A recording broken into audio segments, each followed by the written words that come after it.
디모데후서 4장 19절에서 22절입니다. 브리스가와 아굴라와 및 오네시보로의 집에 문안하라. 에라스도는 고린도에 머물러 있고 드로비모는 병들어서 밀레도에 두었노니 너는 겨울 전에 어서 오라.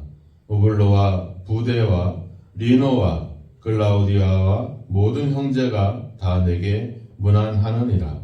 나는 주께서 내 심령에 함께 계시기를 바라노니 은혜가 너희와 함께 있을지어다. 아멘. 바울 편지의 마지막 그런 인사입니다.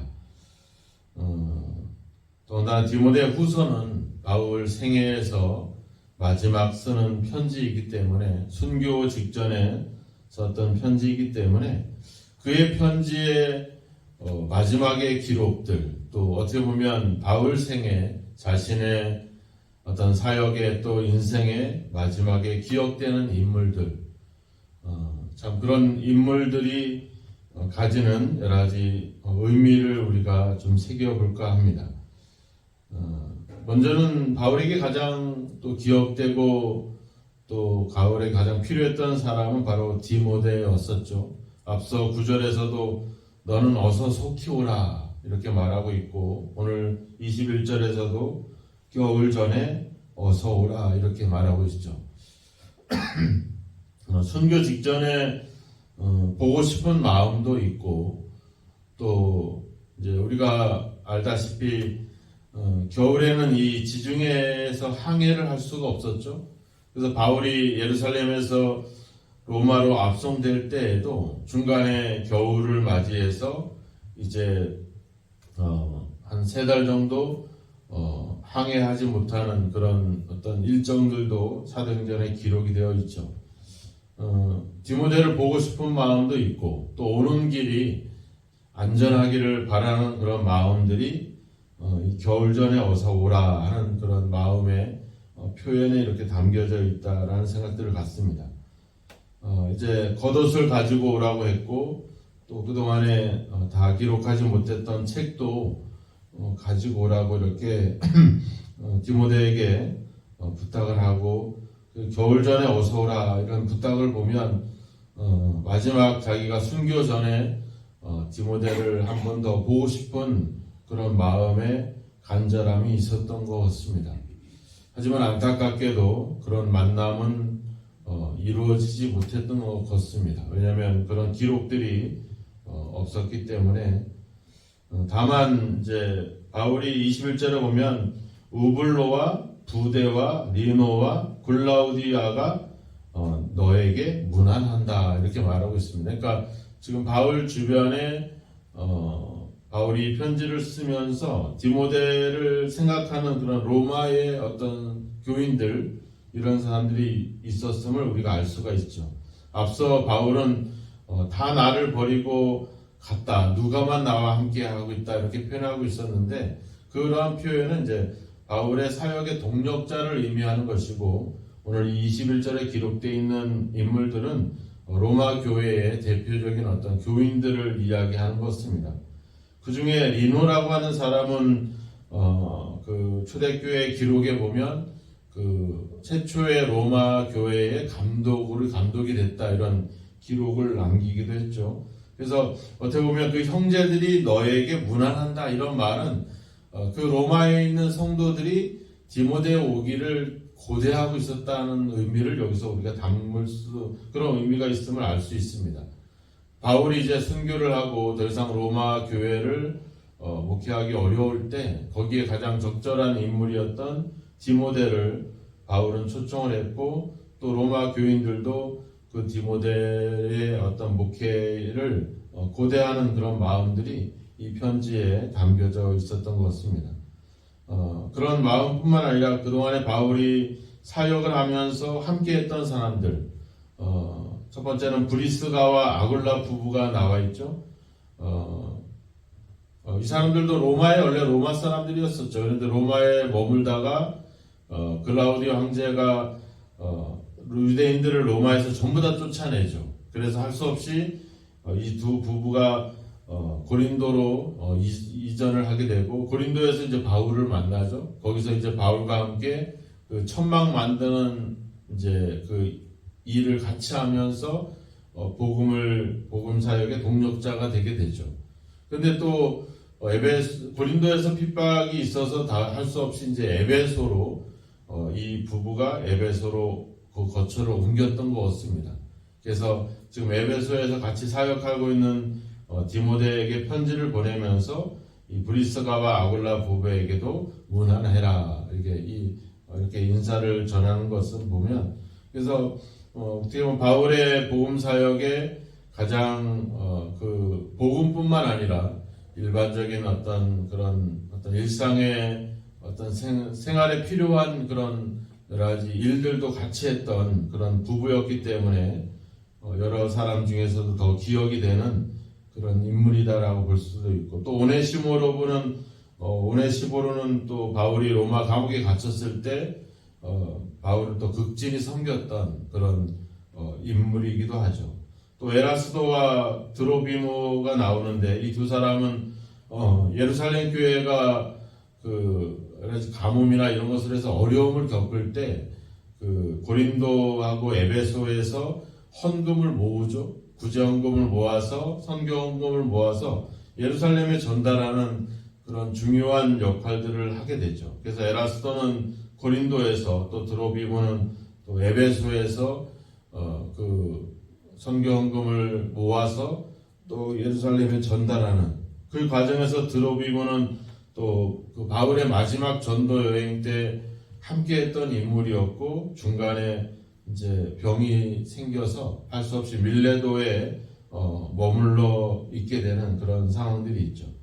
그러니까 바울의 어떤 사역에 로마서 16장에도 보면 많은 인물들이 등장하고 있는데, 자기 생애 마지막에 기억되는 인물들, 브리스가와 또 아굴라와 오네시보로와 에라스도와 드로비모와 우리가 솔직히 이 사람들에 대해서 자세하게 또 어떤 인물인지 구체적으로 성경에 나와 있지 않지만, 바울 사역에서, 바울의 복음 전도에서 가장 핵심적인 또 가장 중요한 동력자들이었다라고 하는 겁니다.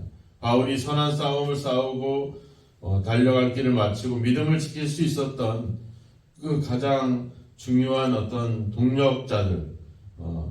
하지만 그 사람들에는 특정한 어떤 역할이나 그들의 이름이나 또 빛도 없이 그렇게 그들은 주님을 위해서 이렇게 헌신해 오는 그런 사람들이 되었죠. 성경에 그런 사람들이 많죠. 우리가 그 오병이의 기적 때 그 도시락을 내놨던 어떤 어린아이, 또 그 마지막 최후의 만찬을 할 수 있도록 그 장소를 제공했던 물동이를 이고 갔던 그 어떤 사람, 또 예수님께 향유 옥합을 드렸던 그 여인, 가난한 생활비 전부를 드렸던 가난한 과부, 이름도 없고 그들의 어떤 특정한 그런 인생의 기록들은 없지만 이 복음에 있어서, 그리고 예수 그리스도의 복음을 증거하는 일에 있어서 어떻게 보면 이름 없이 그렇게 하지만 더 아주 빛난 그런 인물들이었죠. 어떻게 보면 우리의 어떤 믿음의 삶이, 믿음의 사역이 그런 것 같습니다. 우리가 세상에서 그렇게 내놓으라 할 만한, 또 자랑할 만한 그런 기록이나 그런 업적은 아니더라도 우리의 작은 어떤 순종과 헌신이 복음의 가장 중요한 역할들을 하고 있음을 우리는 결코 잊지 않아야 될 것이고, 그래서 우리는 세상에서 우리를 인정하지 않는다 할지라도 주님께서 우리를 기억하시고 주님께서 우리를 돌보신다면, 18절에서 이야기했잖아요. 주께서 또 그의 천국에 들어가도록 구원하시리니, 결국 주님께서 우리를 기억하고 우리를 끝내 하나님의 나라를 우리에게 주신다면 그보다 더 큰 영광이 어디 있겠습니까? 그 주님을 우리는 바라보고 가야 될 줄로 믿습니다. 그래서 바울의 마지막 인사는 22절에 나와 있죠. 주께서 내 심령에 함께 계시기를 바란다. 또한 주의 은혜가 너희와 함께 있기를 원한다. 이렇게 마지막 인사를 하죠. 결국은 바울 사역의 또 우리 신앙의 가장 큰 핵심은 결국 주님이죠. 주님께서 우리와 함께 하셨기 때문에, 주님께서 주님의 은혜가 우리와 함께 하고 있었기 때문에 우리는 믿음, 복음을 위해서 또 믿음으로 살아갈 수 있는 힘과 소망과 그 어떤 능력은 바로 주님께로부터 오지 않겠나, 이런 생각이 듭니다. 바울의 어떤 그 엄청난 그 복음을 위한 그런 헌신들, 또 우리가 사도행전이나 또 바울의 편지에서 볼 수 있는 그 엄청난 그런 사역의 그런 역사들, 우리가 이런 바울과 같이 된다라고 하는 것은 상상할 수 없는 일이죠. 하지만 오늘 이 브리스가와나 아굴라나 오네시보르나 에라스도나 또 병들어 연약해 있었던 드로비고나 비록 이름도 없고 또 비록 병들어서 연약한 인생들이지만 주님께서 함께 있기 때문에 그들은 그 모든 사역들을 또 신실하게 이뤄낼 수 있었지 않겠나 생각이 듭니다. 바로 주님께서 하신 것이고 주님께서 우리를 통해서 하신 거죠. 우리가 그 주님을 위해서 뭔가를 할 수 있다는 것, 우리가 주님의 복음을 그분의 이름을 또 그분의 어떤 그 은혜를 우리가 누군가에게 이야기할 수 있고 전할 수 있다는 것, 어떻게 보면 그 자체로 그것이 우리에게는 엄청난 영광이죠. 하나님의 나라를 우리에게 상속해 주시고 또 하나님이 우리를 17절 18절의 말씀처럼 사자의 입에서 악한 일에서 우리를 건져내시고, 이런 어떤 엄청난 그런 은혜가 아니라 내가 예수님을 알게 되고 그 예수님을 전할 수 있게 되고 그 예수님을 위해서 살아갈 수 있다는 것, 그것이 우리에게는 얼마나 큰 기쁨이고 영광이고 명예겠습니까?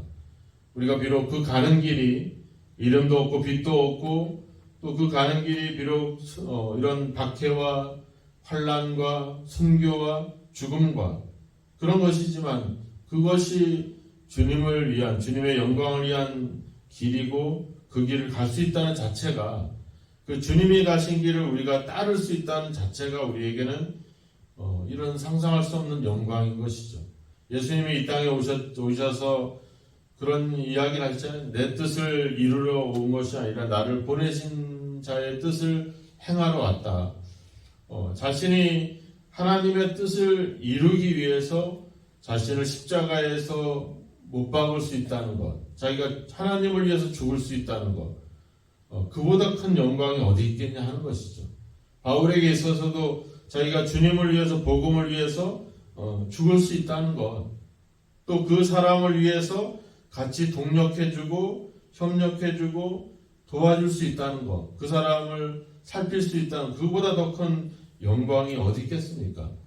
내가 하나님의 일을 하는 것도 영광이지만 그 하나님의 일을 하는 사람을 동력해주고 지원해주고 기도해주고 응원해줄 수 있다는 것, 이것이 우리에게는 얼마나 큰 영광이고 기쁨이 되겠습니까? 우리는 우리에게 뭔가 일이 일어나고 우리의 이름이 드러나고 우리가 그 일로 인해서 어떤 대가를 받을 때 우리는 되게 기뻐하고 즐거워할지 모르겠지만 성경은 그런 이야기를 하지 않죠.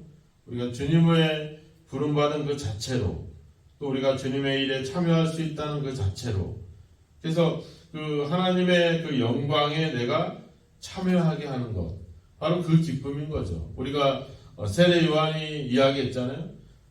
신부를 맞이하는 사람은 신랑이지만 그 신랑의 친구들이 얼마나 같이 기뻐하느냐. 하나님의 영광 부르심은 바로 그거죠. 하나님이 이루시는 그 영광의 자리에 우리를 참여시키는 거예요.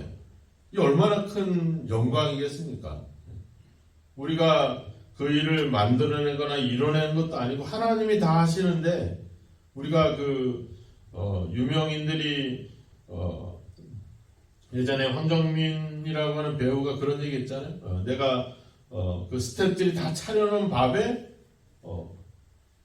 나는 숟가락을 얹은 거다. 그분도 그리스도교회 교인인데 그런 아주 유명한 그런 소감을 남기기도 했잖아요. 그러니까 하나님이 다 하신 거예요. 우리는 솔직히 숟가락조차도 얹은 것도 아니죠. 그 자리에 하나님이 우리를 부르셨다는 겁니다. 그 자리로 우리를 초청해서 그 기쁨과 그 영광을 함께 누리도록. 그래서 요한복음 15장에 나오잖아요. 내 기쁨이 너희 안에 있어 너희 기쁨을 충만하게 하려고 한다. 하나님은 그 영광과 그 기쁨을 나누도록 우리를 부르신 거죠. 우리를 불러서 그 일을 하는데 세상이 자꾸 우리를 시기하는 거야. 우리를 질투하고 우리를 자꾸 방해하고 그런 거예요. 그런 거. 하지만 그 나를 방해하고 회방하고 시기하는 사람을 보는 게 아니라 나를 그 영광의 자리로 초청하신 그 하나님을 보는 거죠. 그 하나님을 바라보고 우리가 그 길을 함께 걸어가는 것이죠.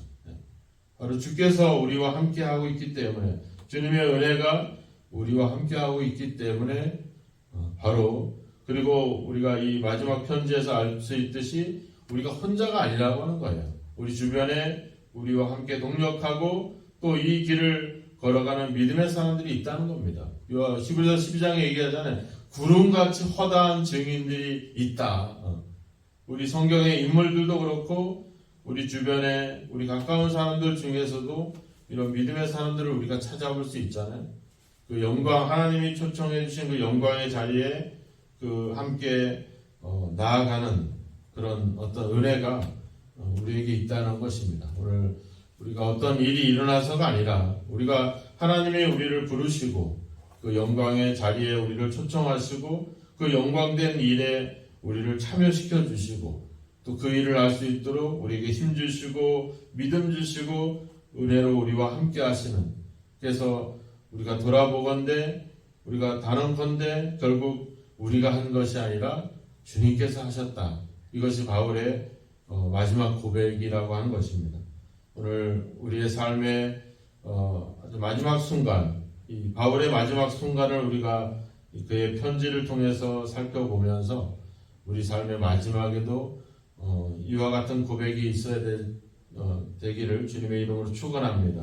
하나님께 영광이 뿐만 아니라 그 영광의 자리에 우리를, 그 일에 우리를 맡겨주신 그 하나님을 생각해 보면서 주님께서 함께 하셔서, 주님의 은혜가 우리와 함께 하셔서 이런 일을 할 수 있었다고 고백할 수 있는, 그래서 우리의 이름은 사라져 버려도 주님만이, 주님의 은혜만이 남는 그런 저의 또 우리가 여러분들의 삶이 되어지기를 주님의 이름으로 축원합니다.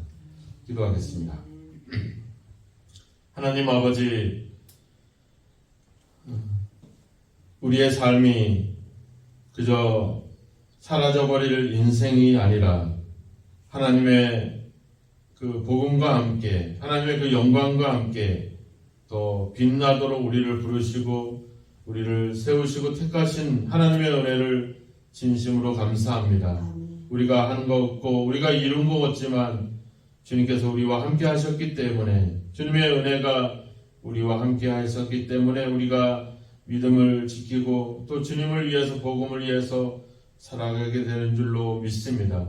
하나님 아버지 주여, 그 어떠한 환난과 핍박과 방해에도 불구하고 우리를 부르시고 우리를 택하시고 우리를 그 영광된 자리로 아버지 우리를 구원하시는 그 하나님의 영광, 하나님의 부르심만을 바라보며 오늘도 묵묵히 믿음으로 살아가는 저희들이 되게 하여 주옵소서.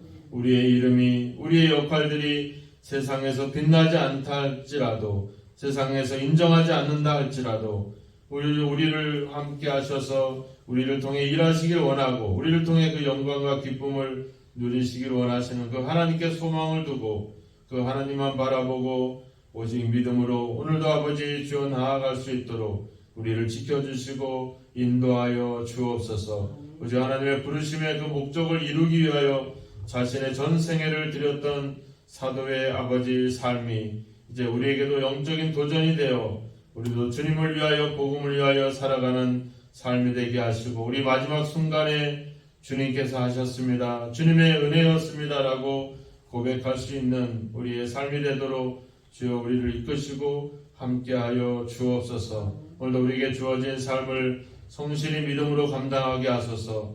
세상의 사람들에게 이 사람들의 이목과 체면과 인정을 바라보지 않게 하시고 오직 은밀한 중에 우리와 함께 하시고 우리를 지켜주시는 그 하나님 앞에 아버지 주여 올바른 믿음의 모습으로 살아갈 수 있도록 오늘도 우리에게 믿음을 더해 주시고 아버지 성령의 은혜를 더하소서. 우리를 부르셔서 우리를 통해 일하시길 원하시는 하나님의 그 사명과 부르심과 역할과 임무를 오늘도 성실히 감당하게 하셔서 오늘도 하나님의 영광을 드러내고 주님의 이름을 높일 수 있는 우리의 삶이 되도록 우리를 통해 일하시고 우리를 통해서 아버지 영광을 받아 주옵소서. 예수님의 이름으로 기도하옵나이다. 아멘.